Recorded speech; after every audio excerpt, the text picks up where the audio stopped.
Haupa, hemen due, gaurko ipuine 8 eta bion eskutik. Aran eta bailaretan herriak sortzen hasi aurretik, etxeetako teilatuak urak banatzen hasi baino lehenago, edo txorien kantuak euskarazko lehenengo hitzekin nahastu baino lehen, munduaren patua irauliko zuen gertaera historiko bat jaso zen. Badakizu orduan irribarrerik ere zela egiten? Garai hartako bizidun guztiak muturtuta bezala aritzen ziren batetik bestera. Sugandiak, basakatuak, ontzak zeinapoak denak muturtuta. Izokinak, ursatorak, tximeletak eta eskorpioiak denak serio. Munduak itxura petrala zuen beraz. Mundu guztia, goibel eta elkarri mokoka. Soka hark ez zuen etenik. Artza, olagarroa, muxarra eta arranoa goibel. Askonarra eskailua, erlia eta errabioa betozkoa jarrita. Eta zer esango dizuet ba? Halako egoeran, zeruaren urdina ere, ez zen hain urdina.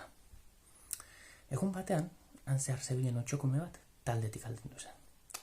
Harri bat ikusi zuen han, zelaiaren erdian eta abiada hartuta, gainetik egin zuen salto. Gero, berri saiatu zen.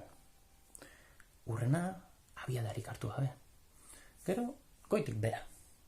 Eta betik gora. Izerditan blaizela lagun bat batu zitzaion. Zertan ari zara? Saiatuko nirekin batera, ea harriaren gainetik txiribuelta egin dezakegun? Ados, nondik egin behar da salto? Hemendik. Atzeko hankak elkartuta eta aurrekoak hemen.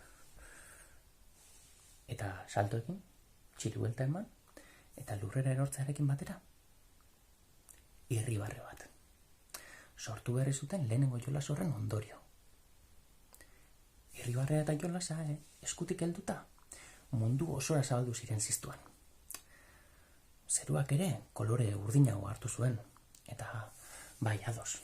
Jolasak koskorreko batzuk ere ekarri zituen, baina ez dago golpeetan musu bat ematea bezalakorik, indarrek berreskuratu eta txiribueltaka jarraitzeko. Eta alabazan edo espazan, sardadilak alabazan eta atera dadila zuen etxeetan. Agur!